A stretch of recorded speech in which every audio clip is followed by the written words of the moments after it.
नमस्कार. नीतिस्पंदन या चॅनलमध्ये आपले सहर्ष स्वागत आहे. आज आपण या व्हिडिओमध्ये पाहणार आहोत शनी जयंती व शनी अमावस्या याबद्दल विशेष माहिती, तसेच खास पितृदेवांचे काही विशेष उपाय. 16 मे शनिवार 2026 रोजी सकाळी 5:11 शनी अमावस्या सुरू होत आहे. जर 17 मे रविवार पहाटे 1:30 अमावस्या संपणार आहे. शनिवारी येणाऱ्या अमावस्येला शनी अमावस्या म्हणतात. ती अधिक पवित्र फलदायी मानली जाते. शनी अमावस्या ही शनिदेवांची कृपा व आशीर्वाद मिळवण्यासाठी, पूर्वजांना प्रसन्न करून घेण्यासाठी, जीवनातील कष्टांपासून मुक्ती मिळवण्यासाठी हा दिवस एक उत्तम काळ मानला जातो. श्री शनिदेव हे न्यायाचे देव व कर्माचे फळ देणारे ग्रह मानले जातात. ते व्यक्तींच्या चांगल्या व वाईट कर्मानुसार फळ देतात. म्हणूनच श्री शनी अमावस्येच्या दिवशी पूजा, उपवास, दान धर्म करणे शुभ मानले जाते. त्यामुळे जीवनात संतुलन, सुख, समृद्धी, शांती येते. योगायोगाने या शनी अमावस्येला श्री शनी जयंती आहे. या दिवशी भक्तिभावाने योग्य रीतीने श्री शनिदेवांचे पूजन केल्यास जीवनातील सर्व अडथळे हळूहळू दूर होतात. या दिवशी केलेले उपाय आणि दान श्री शनिदेवांचे अशुभ प्रभाव कमी करतात. जीवनात सुख, शांती, आनंद, समृद्धीचा मार्ग मोकळा करतात. श्री शनी अमावस्या पूर्वजांच्या शांतीसाठी खूप महत्त्वाची आहे. पूर्वजांसाठी तर्पण करणे, पूर्वजांना प्रसन्न करणे या दिवशी खूप फलदायी ठरते. यामुळे त्यांच्या वंशजांना आशीर्वाद मिळतो. काही वेळेला आपला वाईट काळ चालू असतो. काही कारण नसताना मनस्ताप सहन करावा लागतो. मुलांच्या प्रगती, शिक्षण, नोकरी, करिअर, विवाह, संतान सुख यामध्ये समस्या, अडथळे, आजारपण, कर्ज, वादविवाद, अपयश वाढते. याचे कारण म्हणजे पितृदेवांची सेवा आपल्या किंवा आपल्या आधीच्या पिढीकडून राहिलेली असते. त्यामुळे आपल्याला पितृदोष लागतो. पितृदोष दूर करण्यासाठी अमावस्याला हे उपाय करावे. अमावस्या, पौर्णिमा, एकादशीला दिवसभरातून कधीही आपण हे उपाय करू शकतो. यामुळे प्रखर पितृदोष देखील कमी होतो. त्यासाठी दही भात यांची आवश्यकता असते. एवढा हा सोपा आणि सरळ उपाय आहे. पितृदेवांना शांती प्रदान करण्यासाठी हा उपाय अवश्य करावा. आपल्या घराच्या दक्षिण कोपऱ्याला म्हणजे बाहेर तुमच्या अंगणात, गच्चीवर, टेरेस, गॅलरीत थोडासा दही भाताचा नैवेद्य आपल्याला ठेवायचा आहे. हा नैवेद्य ठेवताना तुम्ही केळीच्या पानावर ठेवू शकता किंवा वडाच्या पानावर देखील ठेवू शकता किंवा पत्रावळीत ठेवू शकता किंवा डिशमध्ये दही भाताचा एकत्र नैवेद्य ठेवू शकता. भात शिजवताना भातात मीठ, तेल, तूप काही घालू नये. हा नैवेद्य बनवताना एक मुठभर तांदूळ घ्या. स्वच्छ धुवून शिजवून घ्यावा. अशा उपायासाठी वेगळा भात शिजवावा. दक्षिण दिशेला नैवेद्य ठेवताना तिथे पाण्याने गोल वर्तुळ काढा व त्यावर नैवेद्य ठेवा. त्याभोवती गोलाकार पाणी फिरवा. नंतर पितृदेवांना आमंत्रित करा. हे पितृदेवता, हा नैवेद्य अगदी मनापासून आम्ही आपल्यासाठी ठेवलेला आहे. तुम्ही याचा स्वीकार करावा. हे नैवेद्य, हा अन्न ग्रहण करावे. आमचे सर्व दोष दूर करावे. आपली कृपा, आशीर्वाद आम्हाला प्राप्त व्हावा.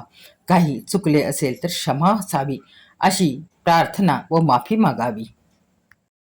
दक्षिण दिशेकडे तोंड करून ओम पितृदेवाय नमः असे 11 वेळेस म्हणा.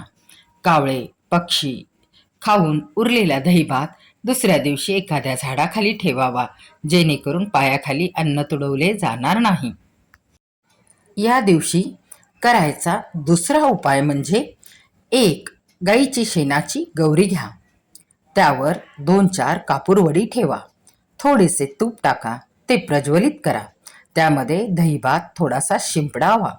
ओम पितृदेवाय नमः असे म्हणा, जेणेकरून हा नैवेद्य पितृदेवांपर्यंत पोहोचेल आणि त्यांच्या आत्म्याला शांती मिळेल. हा प्रभावी उपाय आहे. नक्की करून पहा. तिसरा उपाय म्हणजे आपल्या संपूर्ण गच्चीवर प्रत्येक दिशेला दही भाताचा नैवेद्य ठेवावा. पितृदेवांना आमंत्रित करावे. आपली जी काही इडा पिडा आहे ती दूर करा अशी पितृदेवांना प्रार्थना करावी. आपल्या हातून झालेल्या चुकांची माफी मागावी. चौथा उपाय म्हणजे आपल्या घरातील नकारात्मकता दूर करण्यासाठी आहे. आपल्या घराला वाईट बाधा, नजर बाधा झाली असेल, प्रखर पितृदोष असेल तर हा उपाय केल्याने समस्या नक्की दूर होईल. एका द्रोणामध्ये दही भात घेऊन आपल्या मुख्य द्वारावरून 7 वेळा तो ओवाळून नंतर दही भात एखाद्या मोकळ्या ठिकाणी टाकावा. टाकताना काळजी घ्या, कोणीही तो ओलांडणार नाही. आपल्या घरातील सगळी नकारात्मकता दूर होईल. पाचवा उपाय असेल, आपल्या घरात एखादी व्यक्ती सतत आजारी पडत असेल तर हा उपाय करावा. सतत आजारपण, कितीही दवाखाना, औषध पाणी केले तरी व्यक्ती बरी होत नसेल, तर एखादी व्यक्ती अगदी चांगली होती पण अचानक तिच्यामध्ये नकारात्मक बदल घडू लागला, तर ती व्यक्ती स्वतःतच रममान राहू लागली, त्या व्यक्तीला एक प्रकारची मरगळ आली, तर तिला कुठली तरी वाईट बाधा झालेली आहे किंवा पितृदोष यांची लक्षणे त्या व्यक्तीमध्ये दिसत आहेत, तर अशा वेळेस दही भात त्या व्यक्तीवरून 7 वेळा ओवाळून मोकळ्या जागी टाकावा. बऱ्याच घरात एखादं लहान मूल जन्माला आले की त्याच्या शरीरावर एखादी जन्मखून असते, तर समजावे की आपले पूर्वज जन्माला आलेले आहेत. आपले पितृदेव आपल्या घरी जन्माला आलेले आहेत. काही वेळा ही लहान मुले आपल्याला खूप त्रास देतात, चिडचिड करतात. अशा वेळी या लहान मुलांवरून किंवा मोठ्या मुलांवरून दही भात ओवाळून मोकळ्या जागेत किंवा एखाद्या झाडाखाली ठेवावा. निश्चितपणे पितृदोष दूर होईल, हा त्रास कमी होईल. ज्यांना पितृदोष असतो त्यांच्या अनेक कामात अडथळे निर्माण होतात आणि त्यांना नारायण, नागबळी किंवा मग मातृगया इत्यादी ठिकाणी जायला सांगतात. त्र्यंबकेश्वरला जाऊन नारायण, नागबळी हा विधी केला तर निश्चितच आपला पितृदोष दूर होतो. पण हे सर्व करणे सोपे नसते. या ठिकाणी पैसा खर्च करावा लागतो. आपली आर्थिक परिस्थिती बिकट असेल तर हे करणे थोडे अवघड जाते. घरातील एखादी व्यक्ती वृद्ध असेल तर अशा व्यक्तींना आपण घेऊन जाऊ शकत नाही. मग हा उपाय पूर्ण होऊ शकत नाही.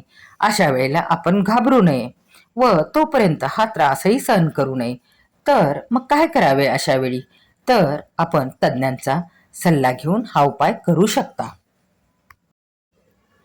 या सर्व त्रासांपासून मुक्ती मिळवण्यासाठी दही भाताचा उपाय अवश्य करावा. दर अमावस्या, पौर्णिमा, एकादशीला उपाय दिवसभरातून केव्हाही करू शकता. यामध्ये लागणारे साहित्य फार मोठे नाही. वर्षभर हा उपाय करा. मग बघा, प्रखर पितृदोष देखील दूर होईल. पहा किती सुंदर उपाय आपल्या धार्मिक ग्रंथांमध्ये आपल्याला सल्ला देत असतात, परंतु आपले त्याकडे लक्ष नसते. परंतु माझा विश्वास आहे आपण या सर्व उपायांकडे लक्ष द्याल व हे छोटेसे उपाय आपण करून पाहाल तर आपल्या जीवनातील सर्व प्रकारच्या समस्या दूर होऊन श्री शनिदेव, श्री पितृदेव, सर्व देवी देवता आपल्या जीवनामधील समस्या दूर करून आनंद, सुख, शांती, समृद्धी देतील. धन्यवाद.